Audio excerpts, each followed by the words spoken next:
শ্ৰদ্ধাৰ আপোনালোকৰ মৰমৰ মোৰ সন্মানৰ কেশৱদাৰ সপোন আছিলে অকল কেশৱদাৰ নহয় বহু নগঞাৰ সপোন নগঞাৰ কলঙক লৈ নগাঁৱত কবিতা ৰচনা কৰিছিলে আমাৰ বিদগ্ধ পণ্ডিতসকলে কিন্তু কালক্ৰমত কলংখন মৰি গ'ল পুতি গ'ল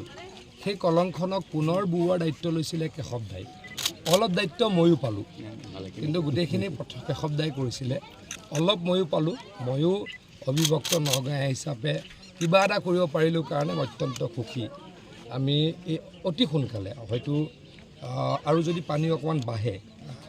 এইবাৰ ব্ৰহ্মপুত্ৰত এতিয়া অলপ তলত পানী গ'ল নেক্সট পানী যেতিয়া বাঢ়িব তেতিয়া হয়তো ভগৱানে কৰিলে আমাৰ কলংখন নতুনকৈ ব'বলৈকে আৰম্ভ কৰিব আকৌ কৈছোঁ নগাঁৱৰ এইটো প্ৰত্যেকজন ব্যক্তিৰ আশা আছিলে প্ৰত্যেকজন ব্যক্তিৰ আকাংক্ষা আছিলে কেশৱদাই আৰম্ভ কৰি প্ৰায়খিনি কাম কৰিছিলে মই অকণমান তাতে কণ্ট্ৰিবিউট কৰিবলৈ পাই অত্যন্ত সুখী হৈছোঁ। ইয়াৰ আগতে আপুনি এটা কথা কৈছিলে দীঘলীয়া এটা সময়ৰ কথা কৈছিলে কিন্তু দেখা নহয় সোনকালে সেই কথাটো কৈছোঁ সোনকালে হ'ল আমি 5-6 কিলোমিটাৰ খানোতেই আমাৰ গোটেইখিনি হৈ গ'ল কিন্তু আৰু অলপ আমাৰ টোটেল 23 কিলোমিটাৰ আছিলে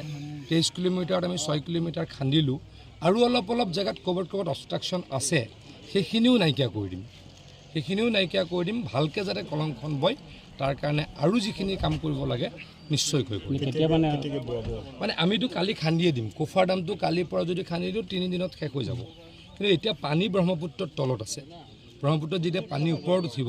ডেফিনেটলি কলংখন বৈ যাব কলংখন যেতিয়া বৈ যাব তেতিয়া এবাৰ আপুনি আহিব নেকি আপোনালোকে মাতিলে আহিম